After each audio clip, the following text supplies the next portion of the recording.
going into this year's Worlds, I have a new perspective on everything. I feel I've figured out how everything works. S 我是没有去进到 S 系列的，当时因为自己的状态也非常差嘛。S6得到这个机会，对一个职业选手来说，就是很开心的一件事情。艾美这个队伍进 LPL 的时候，很多人会觉得我们是个废物队伍。这个时候我们进了 S6之后，感觉把他们脸全打光。今年的努力就是靠这次世界赛来证明。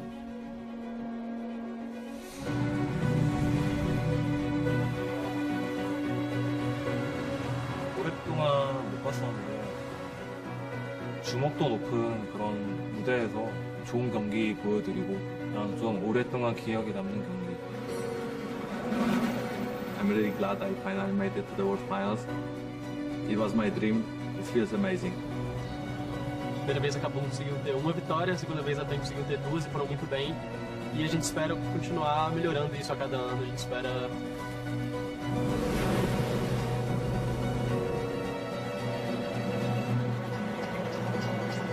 每个区域的队伍都更强，16支队伍每一支队伍都蛮强。Anyone that is gonna take us lightly will have a really hard time. We will try our best, and miracle can happen. We performed very badly for the side, but I will not take it as like our final image. I don't have that much left in my career, that much left in the tank, and this is our big shot. This is TSM's big shot. 这一次的话，我想不留遗憾。 If you want to prove yourself, you have to beat Faker, and that's what I want to do. 나갔던 월드 챔피언십을 좀 다 우승했기 때문에 우승에 많이 익숙한데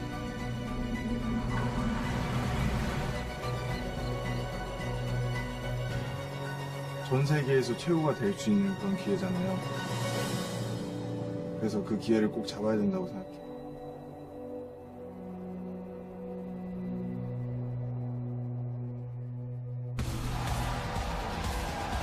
After 9 months of competition across all corners of the globe, 16 teams, the finest their regions have to offer, have all converged on the Bill Graham Civic Auditorium here in San Francisco, California. Now you're getting a look at the sights and sounds of opening day. As you can see, the stands, the arena is packed.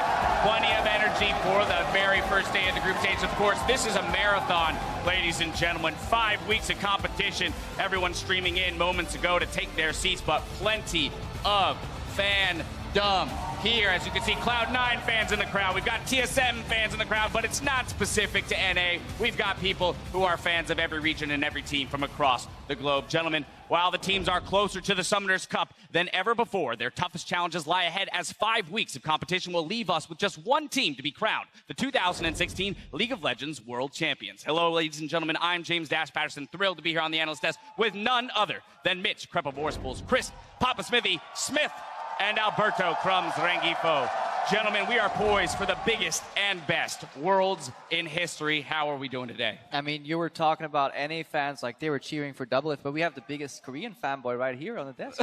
That's right, here live. First Worlds ever for me to be live in attendance. Watch the rest on stream. Hyped for this one, though, because it's going to be a pretty damn close world. This is Christmas for me. I mean, and what better way to celebrate it than with the gift that keeps on giving? 5 weeks of incredible international action right here. That's very true. And with our international field of teams, our broadcasting partners from around the world have joined us here in California to follow the action from day one. You can see here our friends from China's LPL, the CIS's League of Legends Continental League, and Brazil's CBLOL right next to them. We're broadcasting in over 15 languages worldwide, so everybody can tune in and be a part of it. But now, it is time to head on stage and meet the 16 contenders that will do battle in pursuit of the Summoners Cup.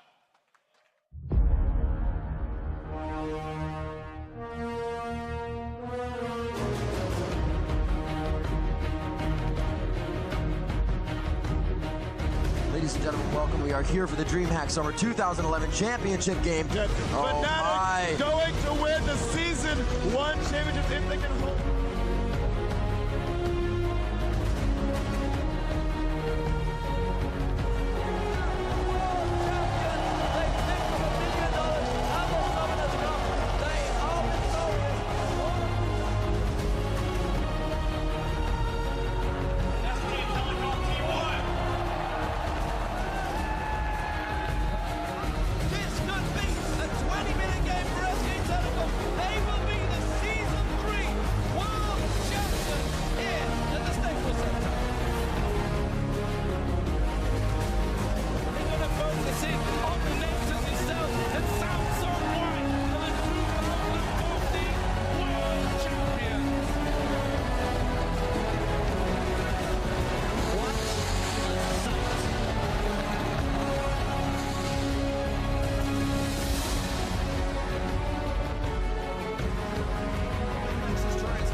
Ladies and gentlemen, please join me in welcoming your defending champions, SK Telecom T1.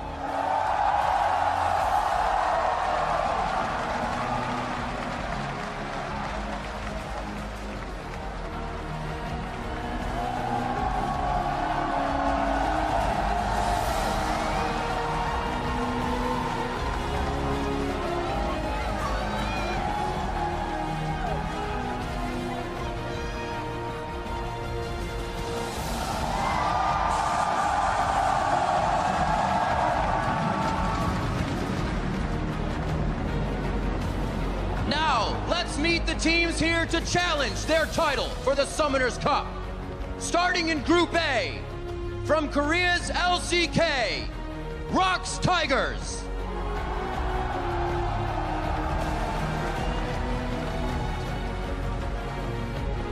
From the League of Legends Continental League, Albus Nox Luna.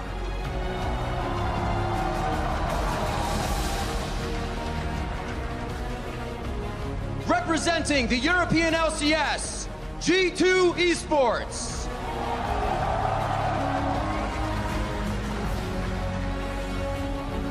And from the North American LCS, Counter Logic Gaming.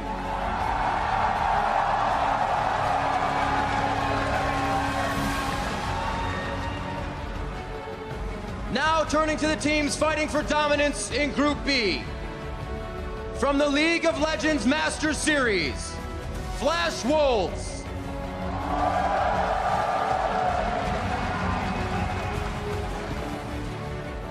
Representing the NALCS, Cloud9.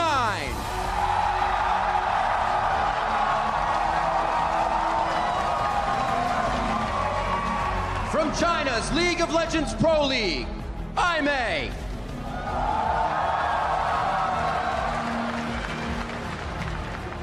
And the reigning world champions, Korea's SK Telecom T1.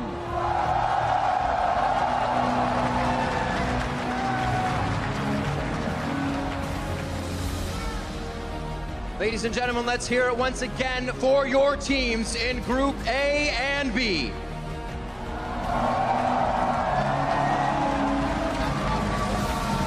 Fighting in Group C, from the European League Championship Series, H2K.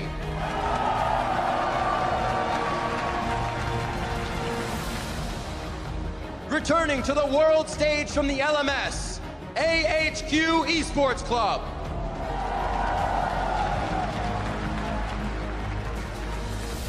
Representing Brazil's CBLOL, INTZ Esports.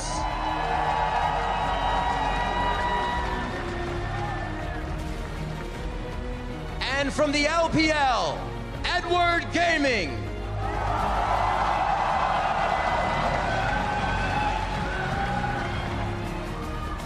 Once again, let's hear it for Group C.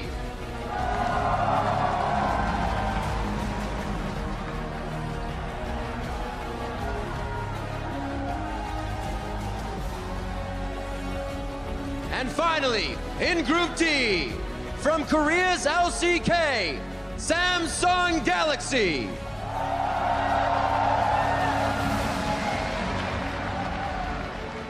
From the European League Championship Series, Splice.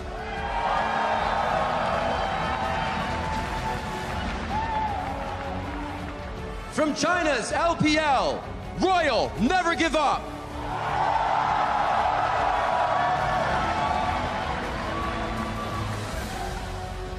And representing the North American LCS, TSM. Each season is an incredible journey for these players, and to be at Worlds is their late game. Let's hear it once again for the 16 teams battling for the Summoners Cup.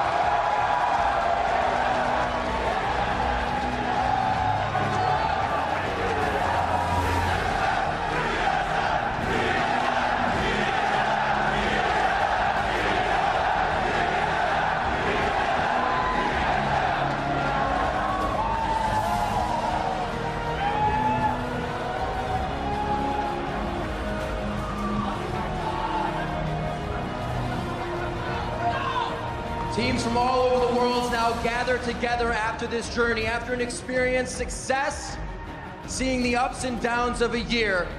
And now 16 teams stand poised to try and raise the Summoners Cup from defending champions, SK Telecom T1. Ladies and gentlemen, put your hands together one more time for every region, every team, and all the players here at Worlds.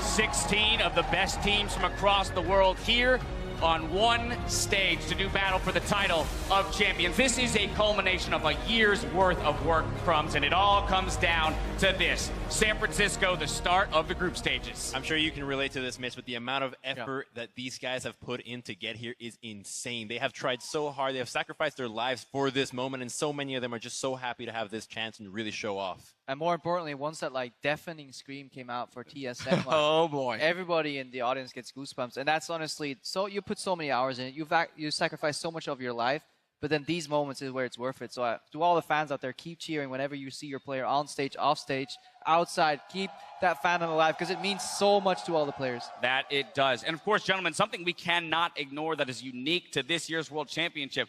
This is the first time we have a defending champion back in the tournament to defend their title in SKT. And the crazy thing is, though, Dash, that they're not necessarily the favorites they were last year. They come in the reigning champions, first time that's happened, but it was more about the Rocks Tigers this year, finally making that big ascent to win their first ever LCK split. But SKT in with a shout, and if you got Faker in the mid, very hard to count them out. I mean, that's the thing about SKT. On tournament play, they're still expected to perform. Even maybe not being the first seed out of LCK or the tournament favorites, we still expect them to show up. We cannot underestimate their growth throughout a tournament. They've shown time and time again, even at MSI, struggling at the start of the tournament, but once the machine gets rolling, they watch some VODs and they understand the meta game, they come out on top in the end. Can the Rocks Tigers challenge them this year, or is somebody else going to take that? Speaking of growth, though, North America, finally the year that seems like everybody has agreed that this is a region worth respecting. Even the Eastern teams are respecting and saying that these guys actually have a shot. They're not to be taken lightly. And if you're going to put the eggs on the basket for North America to win, it seems like TSM is the team to go. And just all three have something to surprise. And it's so interesting that they've finally decided to follow their own meta and stick to that. It worked in MSI.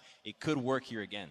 17-1 in the regular season, 6th appearance at Worlds, recruited double F2. If it's ever going to happen, if it has to work, it is this year that TSM has to kind of put up or shut up, and I'm excited for them this tournament. An incredible summer split for them. I mean, incredible growth for that team over the year. I do actually want to hop back, Papa, and get your take on the Rocks Tigers, perhaps our tournament favorites. We talked about SKT trying to defend that title. We cannot forget that Rocks made it to the finals. They were the runners-up last year, and they've come back only stronger. And the fun thing is, Dash, that was kind of an overperformance for them. When you looked before the tournament last time, people were talking about the Rocks Tigers as a good team, but not a great team. They had their weaknesses. They finished second. That was almost more growth than you would expect for this team. Over the offseason, they brought on Peanut. They changed their style. Crazy how they could adapt from a very defensive-minded jungler in Hojin to that aggressive jungler in Peanut. Came so close in spring season, dropped it to SK Telecom. Finally dodged SKT, took down the LCK, but maybe their success here is on whether they can actually beat SKT. That would be the ultimate for them. Winning Worlds, that's one thing, but also getting rid of the specter of SK Telecom and their domination over the Rocks Tigers.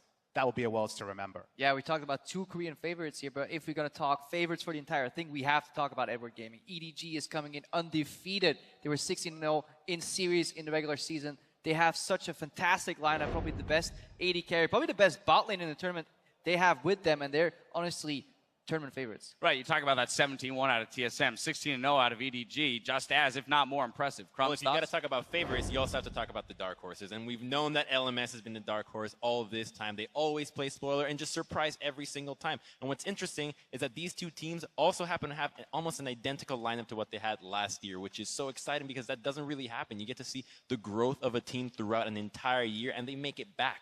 I mean, talking about the major storylines for that region, the fact that they secured a Pool 1 seed at MSI. Yeah. And as you mentioned, both Flash Wolves and AHQ making a reappearance here at Worlds. They were kind of counted out last year. Boom, both of them make it out of their groups. What are they going to do this time around? I mean, AHQ, we're talking about growth, but we also have to talk about struggle. They did not have a great season overall. They openly came out in multiple interviews, discussed how they were struggling, how the team communication was breaking down. But then they had their equivalent of the regional qualifiers, swept it 3-0 in the one one game, 3-0 in the next, and then they came into Worlds with very clean macro play. It'll be very interesting to follow them against H2K in particular in that group. All right, well, we haven't touched on the European LCS, Crepo. So here we are. What are your thoughts with the contenders that the European LCS has put forward? Well, at least G2 Esports screwed themselves at MSI because they ended up taking the equivalent of the number 1 seed, but now a number 2 seed. Right. They're actually favorites to at least get second place at minimum in that group.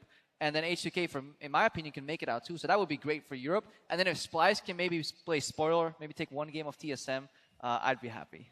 All right, so we've talked about some of the favorites in the tournament, hit a couple of the teams, but now I want to know what you guys individually are personally excited for in this Worlds tournament. I've got my eye on Ambition. That's the jungler from Samsung. I mean, this guy is arguably the best player to have never made it to Worlds. He's been playing 12 LCK splits. That is a very long time. He started off as a mid laner, arguably one of the best mid laners of all time at that moment.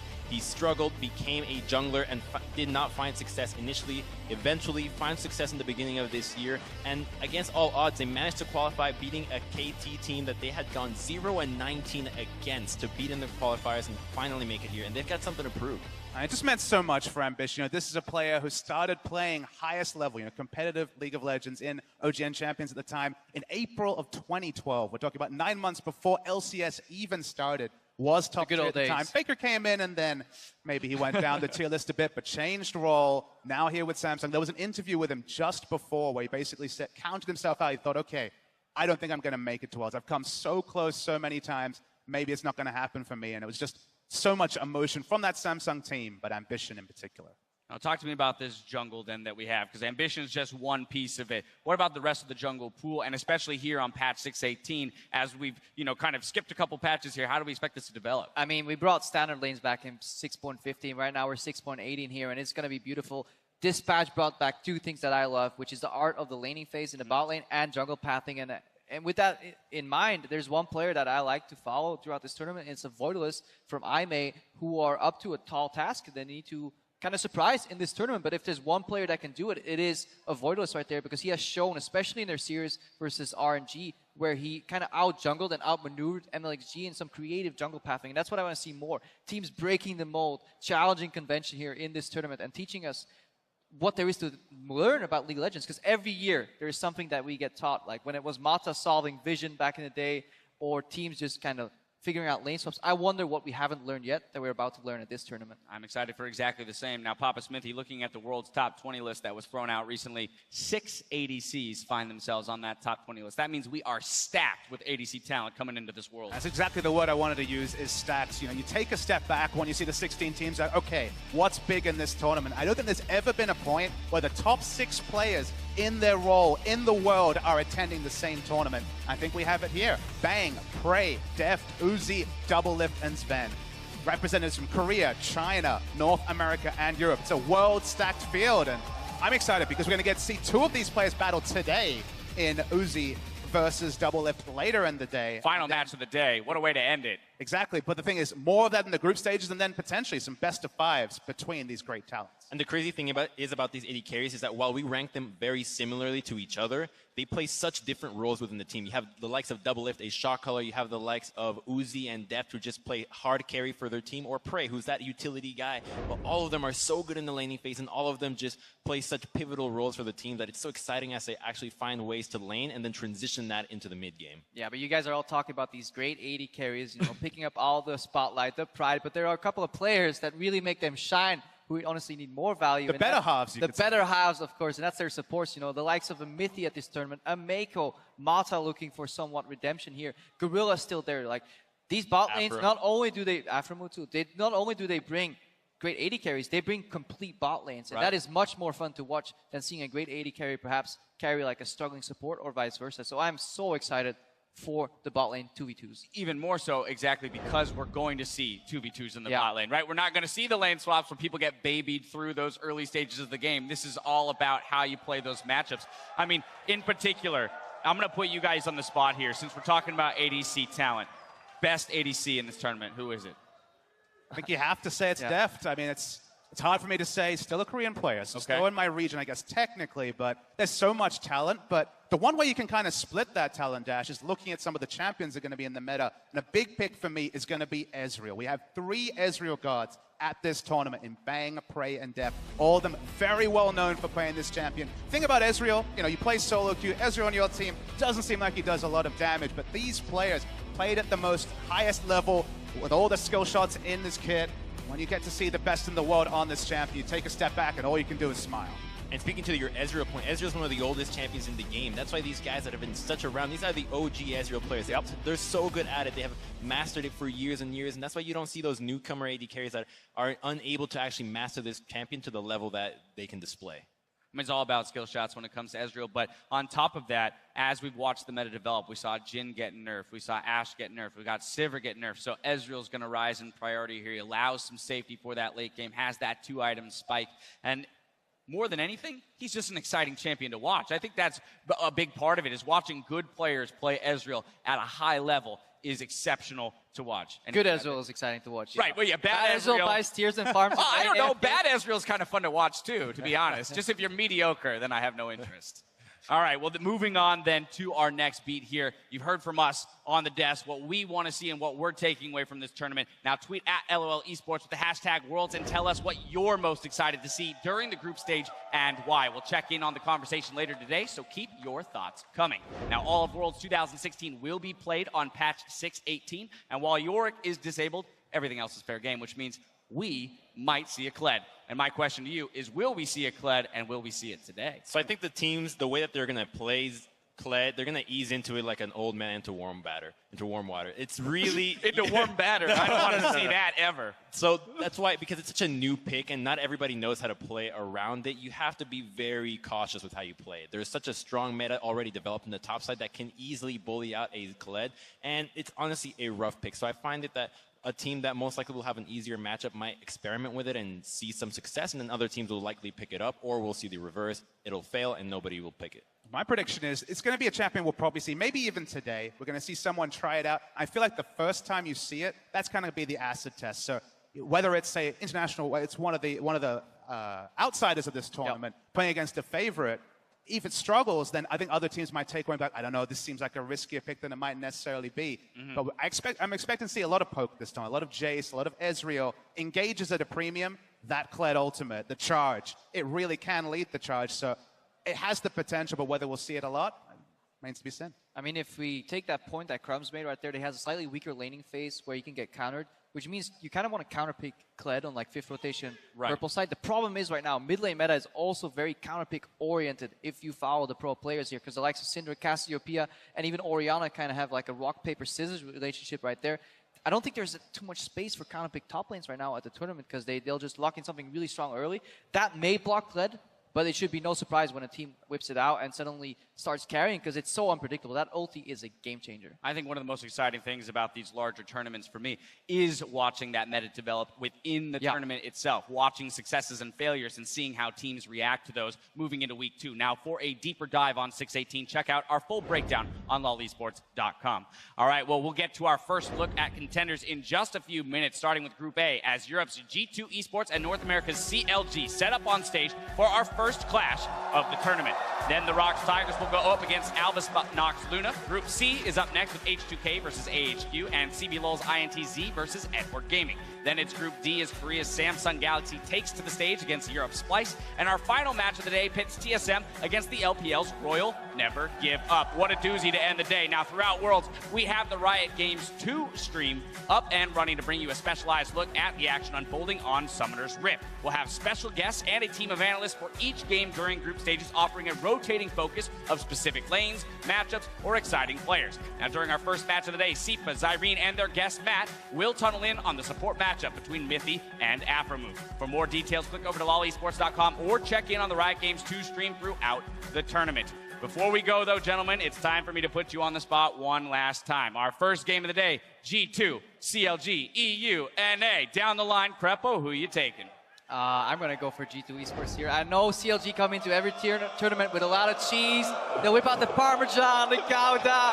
They even have crowd support. But G2, they're done with their vacation. They practice super hard, and they're going to smash CLG. Alrighty. How about here, Papa? I mean, at the end of the day, I'm going to take G2 as well. I know that the crowd aren't going to like it. That's what I'm talking about. Yeah. You guys are making enemies here. Day one, game one, we're making enemies. But you guys, Koo is no longer here. But what I will say, though, is that remember back to MSI, CLG had the Aurelion Soul. They had something prepared. I think the fact that CLG plays in game one of the day when the meta's not settled, this is their best chance to take down G2. So it's a close one. Based on tape, you go for G2, but can't be too surprised if CLG. I see Crumbs is antsy. He's ready to go. What do you got for me? You know, my mind's telling me that G2 will take it. My heart wants CLG so bad, but there's just so much against Follow your heart, CLG Crumbs. right now. Follow your heart. I have to take G2. I have to take. No. But this is their best shot. This is their best shot for CLG. I think they can do it. I want it to happen. You're done. You're done, Zone. Already. The evidence is too much, man. It's been the whole split. I got to go with Papa Smithy on the best of 1 point for CLG. I think that's a really, really big move for this squad. And it looks like the crowd is behind me on that one. But, ladies and gentlemen, 3-0 here on the desk in favor of G2. It's time now to hit the rift here in San Francisco. So without further ado, let's send it to the casters to fire up Worlds 2016. Thank you very much, Dash. Hello, everyone, and welcome to the caster desk. My name is David Freak. Clearly, my co-caster is clearly not impressed with the analysts. Oh, I was very impressed. Okay, very impressed. I definitely. I am here with Sam, Kobe, Hartman, Kensler, and Martin DeFicio Lunga of the North American and European LCSs, respectively, and we are getting ready for our first transatlantic battle of the 2016 group stage. European champions G2 Esports taking on North America's